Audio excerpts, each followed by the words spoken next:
It's not lack of information, it's the implementation of it that hurts people so much in their business. What is going on, my friends? Mike here. Excited to have you with me on another episode. Everybody experiences problems in their business. It's just a matter of what is the level of those problems. And obviously, the more sophisticated they are, the more sophisticated the solutions are required to fix them. But we serve the entire full spectrum experience here for everybody who is a subject matter expert, a coach, a consultant, somebody that has expertise. We help them unlock that here. And the reason I preface what I'm about to talk about today is because it doesn't matter where a person finds themselves in that spectrum of evolution as an entrepreneur. Every single one of them deals with this challenge, and that is consistency. Consistency, my friend, is one of the things that people struggle with the most. This is not a surprise. It is why people join the gym January 1st and they see the biggest attendance. And then what is it? January 15th, everybody's dropped off and there's only the hardcore people left, right? It's just the human nature to constantly struggle with consistency. And to overcome that human trait, it takes specific focus. It takes a calling to have something bigger than yourself. And there are all kinds of different hacks and different methodologies for creating more consistency in your life and in your business. But one of the things I want to get to is more of the operating system behind it. See, we're always looking for tactics. Well, maybe if I sign up for this subscription software that's going to keep me on track more, or maybe if I pay this coach, then they're going to get me, they're going to crack the whip enough and it's going to keep me going. And all these things absolutely have their place for sure. If you have someone screaming at you at the gym to keep going, chances are you're probably going to keep going a little bit more than if you would yourself, right?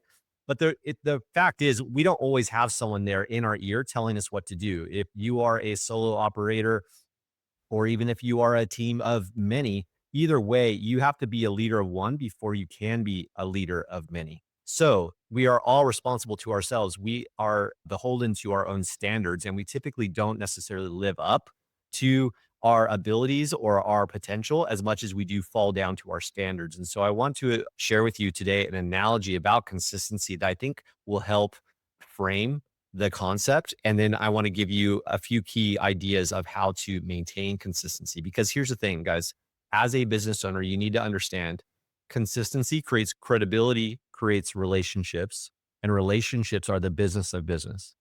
All right. Consistency creates that credibility, both with yourself and with your market. And that credibility creates the relationships that you need between you and your market. Once those are established, they have the no trust built, then the monetization pathway is opened and they're willing to exchange value, both in their time, effort, energy, and currency to then exchange that for whatever it is that you offer, both in products and services, right? So, what do we need to do to maintain consistency? First, we need to understand why we struggle with consistency, especially nowadays. Because here's the thing, guys, we live in a microwave push button culture, right? We literally have the entire world of experience right here on our phones in our hands. So, everything is on demand when I want it right now. The reality is, if you're doing anything meaningful in your business, the reality is that those things are going to take some time. And I know you don't need me to tell you that. No crap, Mike. I understand things take time. Yeah, but there's a difference between knowing and acknowledging. Knowing is like, I know about that, but we need to acknowledge the fact that, hey, look, I'm trying to do something pretty damn good here. And therefore, it's going to take some time. And whatever that time is obviously going to be dictated by a whole bunch of variables that we're not going to take the time to get into now. But at the end of the day, we need to be aware of the fact that setting expectations, when should I be seeing results?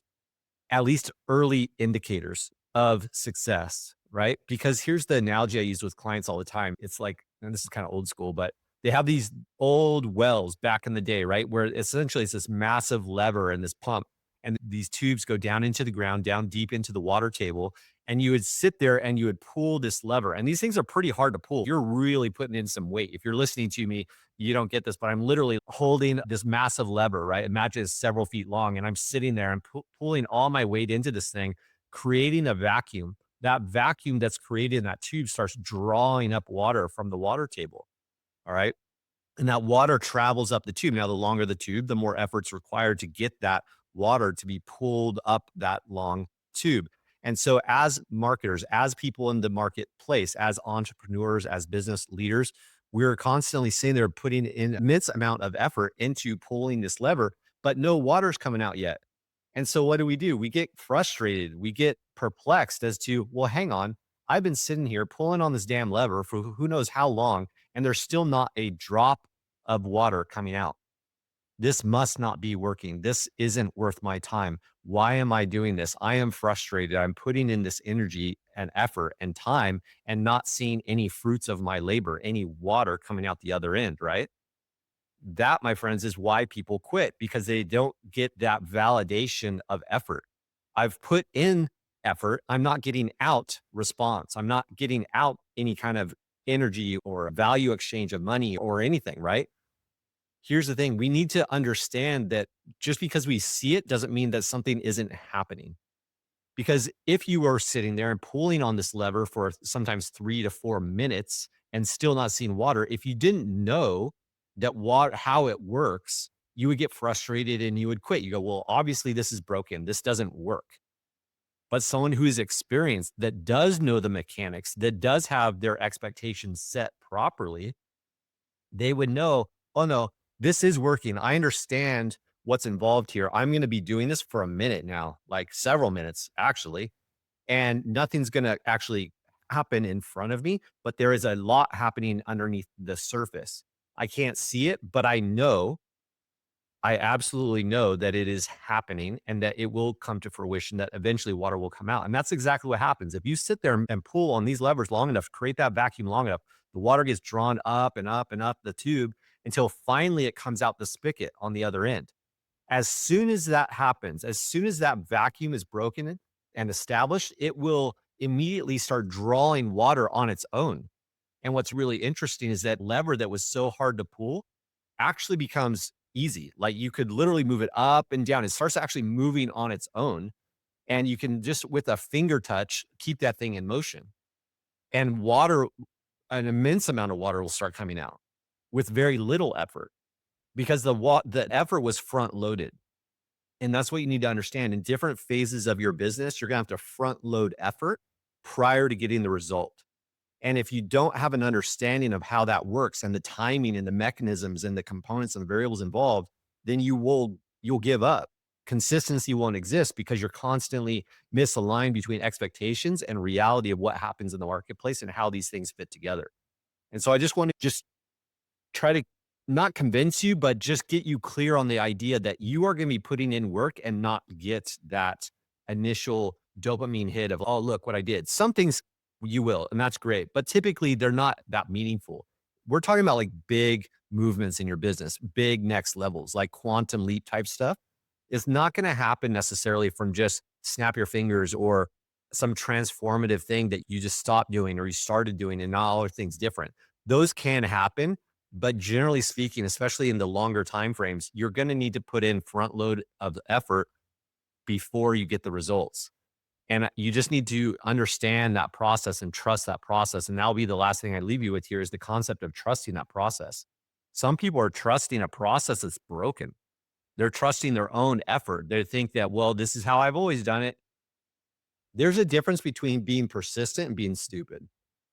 Be persistent is just keep showing up, keep doing the work, keep pulling that lever up, down, knowing that you are doing a proven vetted process to get the net end result that you're looking for. The inverse of that is just stupidity, just blunt force. I don't know. I'm just going to keep going. There are small attributes of good things there. Like you kind of do need to be bullheaded in some ways, but you need to make sure that you are like breaking down the right barriers and not just blowing your head against the wall, right? So we need to make sure that we're doing the right things. And that's where aligning yourself with experience, aligning yourself with people that have already been there, done that is massively helpful. I can't even express the value of being able to align with people that already are doing and have achieved what it is that you are going for. Because the last thing you want to do is be persistent at the wrong thing. Right. So, yeah, let's make sure that that lever that you are pulling is worth the effort. And two, that it is a functioning device to get you the net result that you want. Let's make sure that if you are putting in the time, effort, and energy to pull that lever up and down, that it is in fact creating that vacuum, reaching down into your marketplace to pull, extract the relationships and the value exchange that you are looking for that will happen over time. But you need to trust the process. You need to know that the delivery mechanism that you are using, the functions of your business are correct. And then you can just trust the process. Just stay consistent. Don't just get scatterbrained or shiny object syndrome and just go, oh, I've tried this for 2 minutes. It's not working. So I'm going to try something else. I promise you, there will be no shortage of people screaming at you from other mountains saying, no, this is the easier mountain to climb. Just climb one mountain at a time. Focus, find one that's a proven vetted process to the top, and then just stay consistent until you get the results you want. But make sure that effort is validated with some kind of mechanism or strategy that is, again, going to get you the results you're looking for. Consistency, definitely the lack of, will absolutely kill your business. So don't let this one slip. It's not necessarily some revolutionary concept here. I understand that, but it is the biggest problem holding people back. It's not so much that they don't know what to do, it's that they're not doing what they already know to do consistently enough. It's not lack of information, it's the implementation of it that hurts people so much in their business.